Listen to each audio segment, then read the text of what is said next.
नमस्कार, मैं हूं नवीन सिंह परमार और आप अभी देख रहे हैं परमार मीडिया का हमारा YouTube channel the Siwan dialogue. Siwan dialogue पर हमारा सबसे लोकप्रिय कार्यक्रम, नियमित चलने वाला कार्यक्रम परमार की बात। आज परमार की बात में मैं एक विशेष मुद्दा को लेकर आया हूं। पिछले कई दिनों से परमार की बात लेकर के हम नहीं आए थे, विभिन्न अलग अलग विषयों पर चर्चा कर रहे थे, लेकिन जब कब कोई गंभीर विषय आता है तो मुझे लगता है कि परमार की बात लेकर आनी चाहिए। परमार की बात हम लेके आए हैं सिवान के परिप्रेक्ष्य में और सिवान के सांसद विजय लक्ष्मी देवी के परिप्रेक्ष्य में। जी हाँ, पिछले दिनों सोशल मीडिया पर विजय लक्ष्मी देवी के अकाउंट से, उनके पति रमेश कुशवाहा के अकाउंट से, उनके पुत्र कुणाल कुशवाहा के अकाउंट से, विभिन्न अकाउंटों से एक तस्वीर वायरल हुआ। उस तस्वीर के साथ ये बात बताई गई कि विजय लक्ष्मी देवी भारत सरकार के रेल मंत्री अश्विनी वैष्णव से मिली हैं, मिलकर के सिवान संसदीय क्षेत्र के रेल से जुड़ी कुछ प्रमुख डिमांड को रखी हैं। पोस्ट को देखने के बाद लगा कि विजय लक्ष्मी देवी ने काम करना शुरू कर दिया है। अच्छा भी लगा, लेकिन जब पोस्ट को हम लोगों ने पढ़ा, विशेषकर मैंने पढ़ा, तो मुझे ऐसा लगा कि विजय लक्ष्मी देवी अपनी पहली परीक्षा में ही फेल कर गई। जी हां, मैं दावे के साथ कह सकता हूं। भविष्य में क्या होगा ये अलग विषय है, लेकिन विजय लक्ष्मी देवी ने अपने संसदीय जीवन की जो पहली उनकी परीक्षा थी, वह पहली परीक्षा में ही वह बुरी तरह से फेल कर गई। जी हां, मैं इसलिए कह रहा हूं कि सिवान के सांसद के रूप में पहली बार विजय लक्ष्मी देवी जब भारत सरकार के रेल मंत्री से मिली तो वह मैरवा से बाहर ही नहीं निकल पाई। उन्होंने जो भी 2-3 डिमांड रखे हैं वो मैरवा स्टेशन से संबंधित डिमांड रखे हैं। अच्छी बात है, मैरवा स्टेशन की डिमांड होनी चाहिए थी, लेकिन सिवान सांसद के नाते उनकी पहली जवाबदेही बनती थी कि रेलवे से जुड़े सिवान की जो 2-3 बड़ी समस्याएं हैं, उन समस्याओं की वो चर्चा करती, उसमें मैरवा की भी चर्चा कर सकती थी, लेकिन उन्होंने ऐसा नहीं किया। और ये इसमें उनका भी दोष नहीं है, क्योंकि वो तो हाउस वाइफ है, हाउस मेकर हैं, गृहिणी हैं, घर से निकल करके सांसद बनी हैं।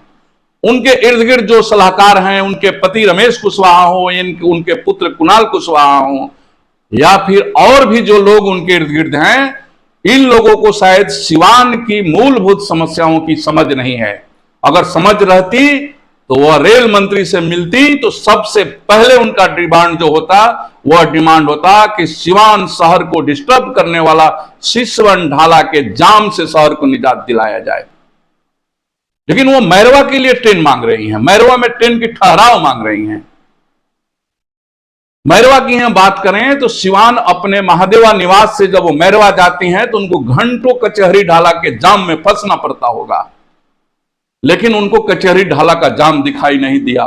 वो एक कचहरी ढाला के लिए ओवरब्रिज नहीं मांगी, वो सिसवन ढाला के लिए ओवरब्रिज नहीं मांगी, वो ट्रेन की ठहराव मांग रही है मैरवा में।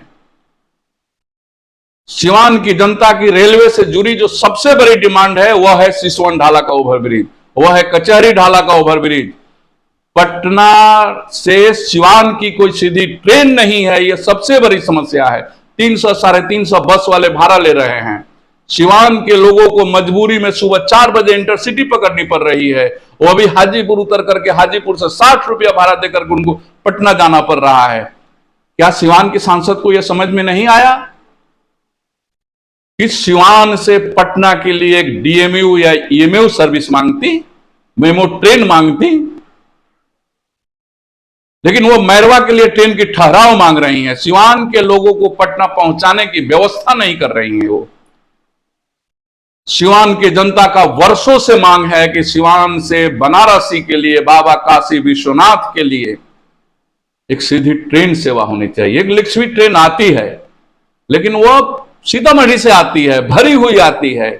सिवान की जनता की डिमांड है वर्षों से। यह डिमांड ओम प्रकाश यादव जब सांसद थे तब भी सिवान की जनता ने किया, कविता सिंह सांसद थी तब भी सिवान की जनता ने की, और वर्तमान सांसद से भी अपेक्षा थी कि सिवान की सांसद इस पर पहल करती, लेकिन सिवान के सांसद ने सिवान से बनारस के लिए ट्रेन नहीं मांगा। क्या मांगा? मैरवा में इन ट्रेनों का ठहराव किया जाए। अगर आप मैरवा की ही बात करती ठीक है, मैरवा आपके लोकसभा क्षेत्र में आता है, तो भाई दुरावंदा भी आपके लोकसभा क्षेत्र में आता है। आप सबसे ज्यादा वोट से दुरावंदा से चुनाव जीती हैं। दुरावंदा ने आपको रिकॉर्ड वोट से चुनाव जिताया है, तो आपने दुरावंदा स्टेशन पर जो इन ट्रेनों की ठहराव नहीं है, क्यों नहीं आपने मांगा? आपने मैरवा ही क्यों मांगा? आपको अगर छोटे स्टेशनों की ही बात करनी थी तो आपको जीरादेई के लिए सुविधा मांगना था, आपको पचरुखी के लिए सुविधा मांगना था, दरौंदा में ट्रेनों का ठहराव मांगना था। बहुत सारी ट्रेनें हैं जो दरौंदा में नहीं रुकती हैं, लेकिन आपने मैरवा ही मांगा। यह दोष आपकी नहीं है, आपके इर्द गिर्द जो लोग सलाहकार बैठे हैं, इन लोगों की दोष है। सिवान डायलॉग आपसे यह अपेक्षा रखता है कि आप अपनी इस गलती को दोबारा नहीं दोहराएंगे, और जब भी आपको मौका मिलेगा आप देश के माननीय रेल मंत्री से मिलेंगी और सिवान के लिए सिसवन ढाला पर ओवर ब्रिज मांगेंगी, सदन में इसके लिए आवाज उठाएंगी। सिवान के साथ अन्याय हो रहा है। सिवान लगातार मोदी की तीसरी टर्म है, या तीनों टर्म में सिवान ने सांसद चुन के भेजा, लेकिन सिवान के साथ अन्याय हो रहा है। सिसवन ढाला पर ओवर ब्रिज नहीं बन रहा है, जिसके चलते सिवान की लाखों आबादी प्रभावित है। आप कचहरी ढाला के लिए ओवरब्रिज मांगेंगी, आप सिवान से पटना के लिए मेमो ट्रेन मांगेंगी, 2 जोड़ी ट्रेन मांगेंगी कम से कम, आप बनारस के लिए ट्रेन मांगेंगी। सिवान डायलॉग आपसे अपेक्षा करता है कि आप जब भी सिवाना में आपको फुर्सत मिले, आप सिवान के प्रबुद्ध नागरिकों के साथ बैठक करें, सिवान की मूलभूत समस्याएं क्या है इस पर चर्चा करें, और इस पर चर्चा करके भविष्य में अपनी कदम उठावे। हो सकता है कि मेरी बातें कुछ लोगों को कटु लगी हो, लेकिन एक जागरूक नागरिक के नाते, एक जागरूक पत्रकार के नाते मुझे ऐसा लगा कि सिवान के सांसद ने गलती किया है, तो उनको एहसास दिलाना चाहिए कि उन्होंने गलती किया है। इसलिए मैं आज का यह वीडियो लेकर आया हूं। आपको यह मेरा वीडियो कैसा लगा आप निश्चित रूप से बताएं। आपने अगर हमारे चैनल को सब्सक्राइब नहीं किया है तो सब्सक्राइब कर दें। आप जहां भी रहें मस्त रहें, स्वस्थ रहें।